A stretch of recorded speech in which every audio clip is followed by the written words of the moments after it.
There's a man in New Orleans who plays the rock and roll. He's a guitar man with a great big soul. He lays down a beat like a ton of coal. He goes by the name of King Creole. You know it's gone. Il y a plus de plantes. Ouais, on enlève les belles plantes, on en remet une autre. Jean-Seb Fernandez nous a rejoint pour l'actualité sportive. Alors, on commence avec le tennis. Du tennis, oui, il y en a du tennis en ce moment avec les demi-finales dames. C'était cette nuit à l'US Open. Oui. Avec un dernier carré 100% américain. Ça faisait 36 ans que c'était pas arrivé en Grand content Chelem. dans le public. Hein. Et une finale 100% inédite. Pourquoi? Eh bien, regardez ces images. Alors, regardez cette image notamment de Venus Williams, 37 ans, qui ne jouera donc pas une nouvelle finale à New York, 20 ans après sa première. Pourtant, elle a fait jeu égal cette nuit avec sa jeune compatriote, que voici, Sloane Stephens, 24 ans, puisque cette demi-finale, elle s'est jouée quand même en 3-7, Laurent, avec des points très accrochés, comme celui-ci, bien conclu au filet par Venus Williams. Mais ça ne va pas suffire, car Sloane Stephens a ensuite pris l'ascendant dans ce match en remportant notamment, on va dire, le défi physique, en gérant bien ses émotions aussi. On la voit ici sur ce point. Elle va conclure après un long échange. Le match a quand même duré 2 heures et 7 minutes. Hein. C'est beaucoup pour un match de femmes. Sloane Stephens, donc, qui s'en sort au final. Eh bien, vous allez le voir, la jeune américaine se qualifie donc pour sa première finale de Grand Chelem. Le score 6-1, 0-6, 7-5, avec évidemment la joie qui va avec. Dans l'autre demi-finale, c'est Madison Keys qui s'est largement imposé à Coco Van de Weg. Là aussi, duel 100% américain. Il n'y a pas eu de suspense, même si au filet, Keys a eu de la chance. Vous le voyez ici. Madison Keys, donc 22 ans, n'a laissé que les miettes dans ce match. Score final 6-1, 6-2, c'est très sévère. Keys, Stephens, c'est du jamais vu donc en finale de Grand Chelem. Et samedi, l'une de ces deux joueuses, Laurent, va donc ouvrir son compteur en Grand Chelem et son palmarès. On n'en a pas fini avec la Vuelta. Non, il y a du cyclisme, effectivement. En Espagne, en ce moment, effectivement, avec la 18e étape du Tour d'Espagne. Une Vuelta qui est toujours dominée, on le sait, par Christopher Froome, qui vise le doublé Tour de France Vuelta. Hier, voilà, c'est bien parti. Hier, nouvelle étape effectivement, de montagne, on va voir ça. Avec une arrivée au sommet à Santo Toribio, et c'est 7 hommes.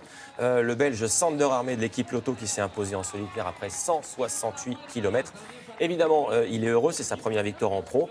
Le leader, le voici, Christopher Froome à droite sur l'écran, a terminé à plus de 10 minutes du vainqueur. Mais c'est important, il a grappillé quelques secondes sur son dauphin, l'Italien Nibali. Le Britannique de la Sky qui compte désormais une 37 d'avance au général. Allez, du handball à présent avec la Coupe de la Ligue. La qualification de Chambéry hier soir aux dépens de Créteil. Chambéry en jaune qualifié donc pour les 8e de finale avec de belles phases offensives comme ici. Et dans ce match, accroché, bien les Savoyards se sont finalement imposés 29-24. C'est donc le score final dans ce match Chambéry qualifié. Allez, du rugby à présent avec, vous allez le voir, la belle opération de Montauban qui a repris la tête de la Pro D2 hier soir en battant Grenoble. Montauban qui a notamment inscrit 7 essais de Tupuola à la 60e minute à la conclusion de cette action. Et dans ce match, Laurent, Grenoble peut s'en vouloir car les Isérois, eux, ont inscrit quand même deux essais quand même. Avec celui-ci en toute fin de match, un essai qui leur a permis de revenir à 25-23, vous allez le voir, à 2 points de Montauban. Donc c'est trop tard, 25-23, c'est bien le score final. Donc ce matin, Montauban, leader de la Pro D2, Grenoble, 3e de ce championnat. Voilà pour le rugby. Ça va être chaud en tête du championnat là, cette année, hein, parce qu'il y a du beau monde. Il y a du beau monde, ouais. Sinon, ça roule? Écoutez, ouais, est-ce que c'est un sport que vous connaissez peut-être? Ça s'appelle le roller hockey. Vous en avez déjà entendu parler? Bien sûr. Moi, depuis ce matin, je n'étais pas comme ça. Oui, mais quand même. Alors, il y a une équipe de France qui se débrouille bien en roller hockey. On a retrouvé même des images, vous allez voir. On découvre ensemble donc, les images de cette discipline. Ça s'appelle, je vous l'ai dit, du roller hockey ou du rink hockey, hein, c'est selon. Et en fait, donc, vous voyez, ça se court sur un anneau, comme ça, avec les autres nations. Ou bien, on va le voir aussi en solo, comme ça.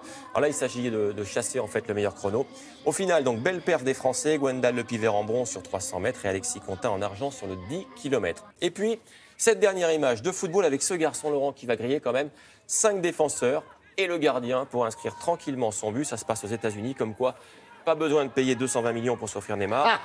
Lui, c'est gratuit. Voilà, je peux vous donner éventuellement ses coordonnées. Si Nasser Al-Khelaifi nous écoute. 5 défenseurs, le gardien, quand même, c'est pas mal.